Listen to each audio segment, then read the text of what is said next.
हरे Krishna, good evening everyone. हरे कृष्ण गुरु। हरे कृष्णा प्रभु जी, good evening. हरे कृष्ण प्रभु जी। मेरी आवाज clearly आ रही है? जी प्रभु जी। यस प्रभु जी। ओके। तो आज हम भगवत गीता के दूसरे अध्याय के 23वें श्लोक को समझने का प्रयास करेंगे। तो आप सभी से विनती है, कृपया मेरे पीछे दोहराइए। नैनं छिन्दन्ति शस्त्राणि नैनं छिदन्ति शस्त्राणि शस्त्राणि नैनं दहति पावकः नैनं दहति पावकः पावकः न चैनं क्लेदयन्त्यापो न न चैनं दयन्त्यापो क्लेदयन्त्यापो न शोषयति मारुतः। न शोचयति मारुतः। मारुतः। तो यहाँ पे कोई रिसाइट करना चाहेगा इस श्लोक को, आप में से कोई? यस प्रभु जी। हम्म। नैनं छिदन्ति शस्त्राणि नैनं छिदन्ति शस्त्राणि नैनं दहति पावकः नैनं दहति पावकः न चैनं क्लेदयन्त्यापो न चैनं क्लेदयन्त्यापो नो शोषयति मारुतः। न शोषयति मारुतः। देखिए यहाँ पे बताया गया है नैनम छिन्दन्ति शस्त्राणि, मतलब शस्त्र जो रहते हैं, वेपन्स से छिंदन नहीं किया जा सकता। किसका? आत्मा का। तो यहाँ पे भगवान आत्मा के बारे में बता रहे हैं कि आत्मा को शस्त्र से काटा नहीं जा सकता। नैनम दहति पावकः, आत्मा को अग्नि द्वारा जलाया नहीं जा सकता। न चैनम क्लेदयन्त्यापो, आत्मा को हवा द्वारा सुखाया नहीं जा सकता। हवा कभी भी क्लेदयन्त्यापो मतलब पानी से कभी भीगता नहीं है आत्मा। आत्मा कभी पानी में भीगता नहीं है। और न शोषयति मारुतः, मतलब हवा से कभी भी आत्मा सूखती नहीं है। तो यहाँ पे क्वालिटेटिव एनालिसिस किया जा रहा है आत्मा का। तो ट्रांसलेशन पढ़ेंगे। Hare Krishna translation. The soul can never be cut to pieces by any weapon, nor burned by fire, nor moistened by water, nor wintered by the wind. Hare Krishna. हरे कृष्णा। तो जैसे कि हमने पिछले कुछ सेशंस से देखा कि आत्मा और शरीर में फ़र्क होता है। एक्चुअल में हमारा जो अस्तित्व है वो है कि हम आत्मा हैं, और जिस प्रकार से ड्राइवर गाड़ी को चलाता है उस प्रकार से आत्मा जो है वो शरीर को चलाती है। तो अ, शरीर जो रहता है उसके ऊपर अस्त्र शस्त्र जो हैं वो काम करते हैं, लेकिन आत्मा को कभी कोई शस्त्र भेद नहीं सकता। और हम कौन है? हम आत्मा हैं। तो इसका मतलब हमें कभी कोई काट नहीं सकता, हमें कभी कोई जला नहीं सकता, हमें कभी कोई पानी में भिगो नहीं सकता, और हमें कभी कोई विंड से कुछ नहीं हो सकता, लेकिन शरीर को हो सकता है। तो जब तक आत्मा शरीर के अंदर रहती है तब तक आत्मा को भय लगा रहता है कि कहीं कोई मुझे मार ना दे, राइट? कभी कोई किसी का मर्डर ना कर दे, मर्डर का, और पानी में डूबने का भय रहता है, और कोई टॉर्नेडो आया या आंधी तूफान आया तो हमें डर लगता है कि हम भी ना उड़ जाएं उसके साथ। तो ये सारे जितने भी भय हैं हमारे इस जीवन में, ये सब क्यों हैं? शारीरिक चेतना की वजह से हैं, क्योंकि हम इस शरीर के अंदर हैं। जैसे फॉर एग्जांपल एक व्यक्ति है, वो नॉर्मल व्यक्ति है, उसको कुछ प्रॉब्लम नहीं है, लेकिन अगर उसको एक अम, लकड़ी के ऊपर बांध दिया, उसके साथ एक लकड़ी बांध दी, या कुछ तो उसके साथ एक मेटल पीस बांध दिया और उसको पानी के ऊपर डाल दिया, मतलब उस व्यक्ति को स्विमिंग आती है, वो डूबेगा नहीं, लेकिन उसको बांध दिया एक मेटल के क्या बोलेंगे, रॉड के साथ, भारी, जो भारी रहता है, और उसको पानी में डाल दिया। तो भले ही वो व्यक्ति डूबने वाला, लाइक वो व्यक्ति डूबने वाला नहीं है, मतलब वो व्यक्ति वैसे नहीं डूबता, लेकिन क्योंकि उसको उस मेटल रॉड के साथ बांध दिया है, तो उस मेटल के रॉड के साथ साथ वो भी डूब जाएगा। तो हमारी भी कुछ वैसी ही परिस्थिति है कि हम आत्मा जो है, आत्मा को कभी इस संसार में कोई चीज़ परेशान नहीं कर सकती, लेकिन हमें जैसे उस व्यक्ति को उस मेटल के रॉड के साथ बांध दिया है, वैसे हमारी हम जो है आत्मा जो है, आत्मा को भी इस शरीर के साथ बांध दिया गया है। और इस शरीर की वजह से हमें अलग अलग प्रकार के दुख और दर्द होते हैं। हमारे शरीर को कोई कुछ कर दिया, अगर किसी ने सपोज गलती से, हम लोग जा रहे हैं कहीं रास्ते पे और जाते जाते मतलब दरवाज़ा दिखा, दरवाजे के अंदर गए और दरवाज़ा का वो जो हिंज रहता है ना, हिंज हिंज पता है आप लोगों को? यस प्रभु जी। सपोज हिंज में हमारा हाथ पड़ा, उंगलियां पड़ी और किसी ने अचानक से दरवाज़ा बंद कर दिया, तो कितना दर्द होगा, राइट? उसके अंदर अगर हमारी उंगली फंस गई तो ये दर्द हमें क्यों हो रहा है? क्योंकि हम इस शरीर के अंदर हैं। अभी उंगली जो है वो शरीर का पार्ट है, आत्मा को कुछ नहीं हुआ अभी तक, लेकिन क्योंकि आत्मा शरीर के साथ बंधी हुई है, इसलिए हमें दुख होता है, इसलिए हमें दर्द होता है। हमारे शरीर के एक एक अंग जो है, आप सोचिए, हर एक अंग के लिए, आँख के लिए, नाक के लिए, कान के लिए, हाथ के लिए, पैर के लिए, स्किन के लिए, हर एक अंग के लिए एक अलग डिपार्टमेंट है, मेडिकल डिपार्टमेंट। आप लोग हॉस्पिटल में जाते होंगे तो हॉस्पिटल में पूरा एक अलग डिपार्टमेंट रहता है, हार्ट के लिए अलग डिपार्टमेंट, लंग्स के लिए अलग डिपार्टमेंट। इवन रिसेंटली मैं अभी एक हॉस्पिटल में गया था, तो मुझे पता चला कि किडनी से रिलेटेड भी 2 डिपार्टमेंट्स हैं। अभी किडनी तो एक ही अंग है, लेकिन उससे रिलेटेड दो डिपार्टमेंट्स हैं। किसी को पता है किडनी से जो डीलिंग करता है जो डिपार्टमेंट, उसको क्या बोलते हैं? Anyone nose? नेफ्रोलॉजी। हाँ, nephrology. Yes, nephrology is one department जो कि किडनी से डील करता है। और दूसरा डिपार्टमेंट, और एक डिपार्टमेंट है दैट इज यूरोलॉजी। तो यूरोलॉजी और नेफ्रोलॉजी दोनों भी किडनी से रिलेटेड है। आंखों के लिए कौन सा डिपार्टमेंट है?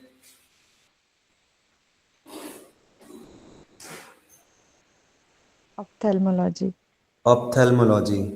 कान के लिए?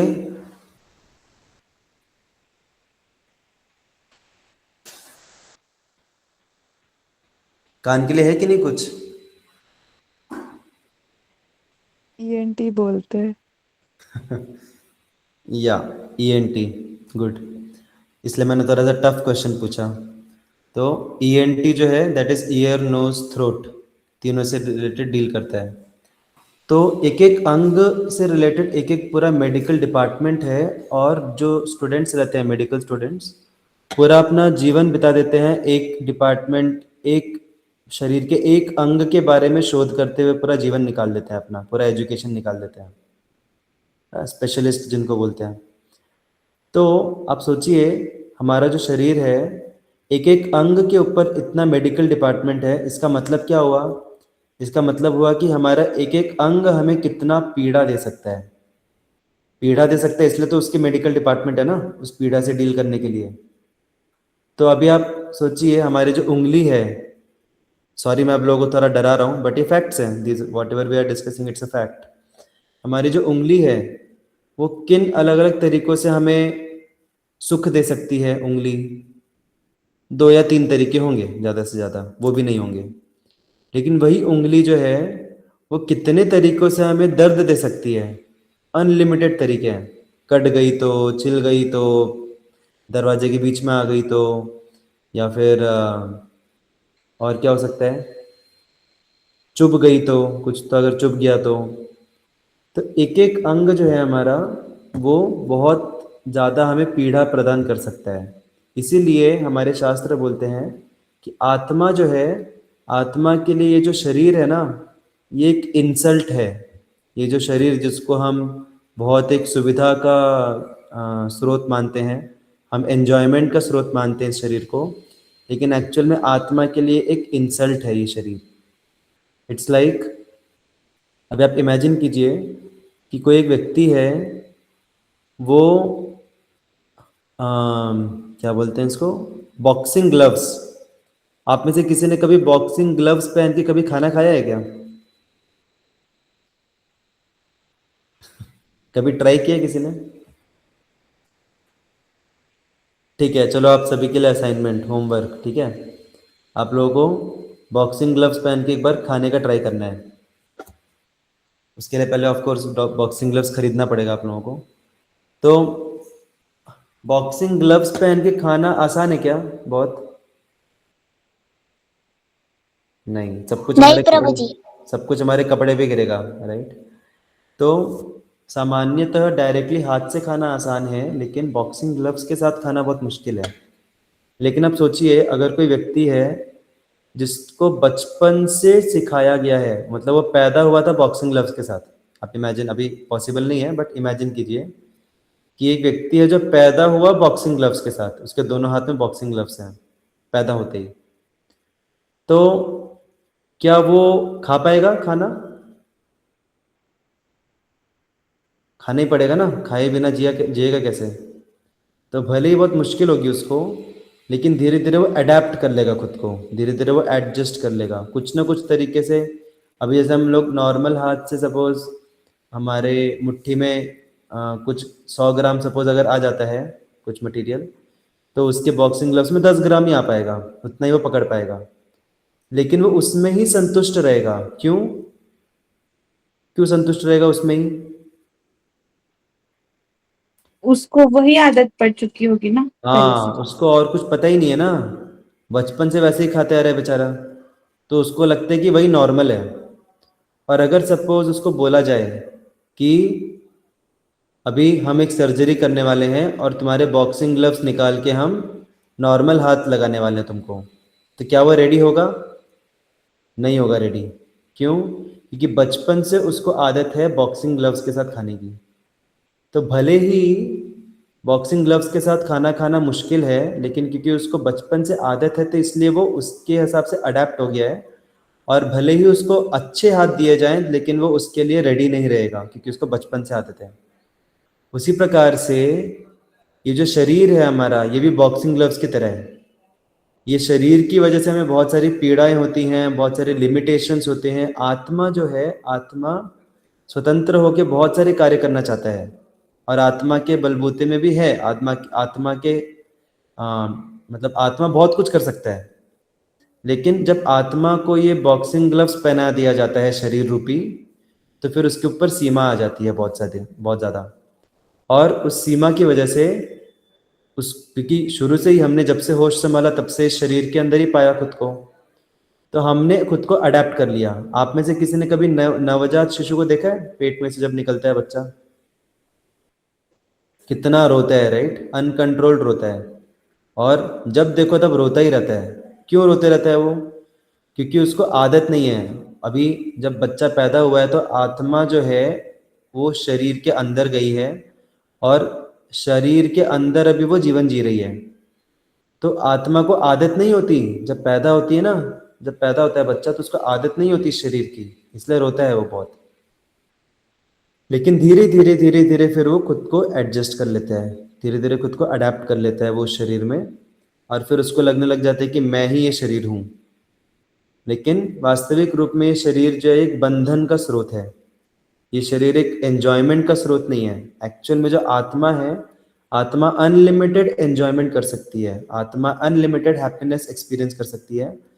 लेकिन ये शरीर की वजह से एक बाधा आती है एन्जॉयमेंट में। लेकिन क्योंकि हमको और कुछ पता ही नहीं है, अभी एटलीस्ट आप लोग गीता सेशन अटेंड कर रहे हैं तो इसलिए आप लोग को पता चल रहा है।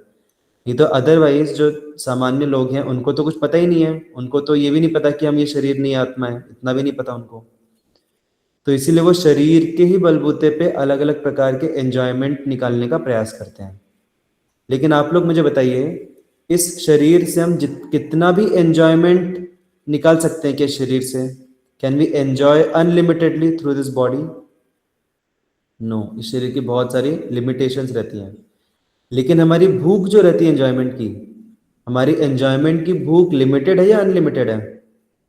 किस किस को लगता है अनलिमिटेड है, गिव अ थम्स अप। किस किस को लगता है लिमिटेड है, गिव अ थम्स डाउन। हमें अनलिमिटेड एंजॉय करना है या लिमिटेड एंजॉय करना है? अनलिमिटेड करना है, राइट। लेकिन ये शरीर हमें करने नहीं देता। क्यों? क्योंकि हम अलग हैं, हम आत्मा हैं और आत्मा का अधिकार है अनलिमिटेड एंजॉय करना, लेकिन ये शरीर जो है ये उसको बाधित करता है। और इसी को बोलते हैं मुक्ति या मोक्ष। मोक्ष का मतलब हम आध्यात्मिक पद्धति का पालन करके हम ये शरीर से भिन्न हमारा जो अस्तित्व है उसका साक्षात्कार करें। हम आत्मा के स्तर पे अपने अस्तित्व का साक्षात्कार करें और फिर आत्मा के स्तर पे जिए हम, तो उसको बोलते हैं आत्म साक्षात्कार।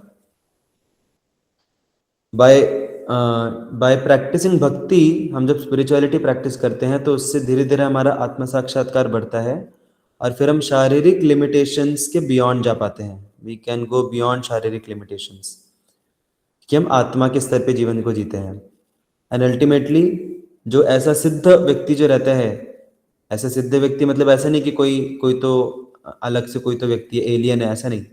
हम सब भी सिद्धि को प्राप्त कर सकते हैं, हम सब लोग भी सिद्ध अवस्था में पहुंच सकते हैं अगर हम रेगुलरली सिंसियरली उत्साह के साथ अगर हम भक्ति करते हैं, तो हम भी वो स्थिति अचीव कर सकते हैं जब हम भी सिद्ध अवस्था में रहेंगे। और ऐसा सिद्ध व्यक्ति जो रहता है वो जब शरीर छोड़ता है तो उसको वापस से दूसरा शरीर नहीं मिलता, वो मुक्त हो जाता है, इस शारीरिक बंधन से मुक्त हो जाता है और वो अनलिमिटेड असीमित एंजॉयमेंट और आनंद एक्सपीरियंस कर सकता है आत्मा के स्तर पे। तो उसके दो मार्ग हैं, ऑफ कोर्स मुक्ति के दो कैटेगरीज रहती हैं मुक्ति की भी। एक है कि हम इस संसार से बाहर निकल के, ये जो भौतिक संसार है इससे बाहर निकल के जो सिद्ध आत्मा रहती है वो चले जाती है ब्रह्म ज्योति में। ब्रह्म ज्योति मतलब ऐसी अवस्था जो कि मटेरियल वर्ल्ड से बाहर है और वहाँ पे सिर्फ शांति शांति शांति रहती है, बस सिर्फ शांति रहती है। लेकिन उसके बियॉन्ड एक मुक्ति का स्तर है जिसको बोलते हैं वैकुंठ गमन, मतलब वैकुंठ में जाना। तो अभी जैसे फॉर एग्जाम्पल जब उस व्यक्ति के हाथ से ग्लव्स को निकाल दिया जाएगा तो उसको शांति अनुभव होगी, उसको थोड़ा कंफर्टेबल लगेगा कि चलो अभी ग्लव्स निकल गए, फ्री लगेगा उसको बहुत। लेकिन क्या वो काफ़ी है? बस बॉक्सिंग ग्लव्स निकाल के उसके हाथ को फ्री लगना इतना काफ़ी है क्या? नहीं। उससे अच्छा क्या होगा कि वो अपने प्रॉपर हाथ से वो खाना खा पाए। जब वो अपने प्रॉपर हाथ से खाना खाएगा तब उसको आनंद मिलेगा। तो इसी प्रकार से इस संसार में हम इस शरीर द्वारा सीमित हैं, बहुत सारी हमारे अंदर सीमाएं हैं। क्या आप लोग बता सकते हैं ये शरीर हमें किन किन प्रकार की सीमाएं देता है, मतलब क्या क्या लिमिटेशंस है इस शरीर के? What all limitations this body impose upon the Atma, upon us?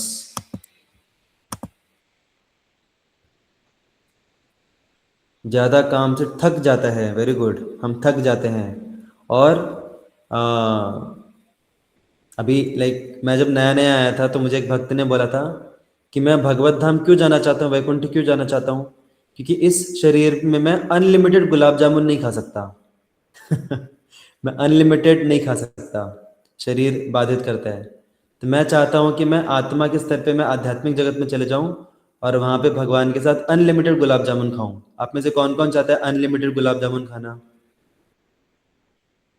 लेकिन शरीर के साथ हम नहीं खा सकते, तो हम थकावट होती है, कई बार हम बोलना कुछ और चाहते हैं निकल कुछ और जाता है, कई बार हमारी बुद्धि काम नहीं करती, मन हमें भटकाता है, शरीर कुछ कर नहीं पाता, सीमाएं रहती हैं बहुत सारी।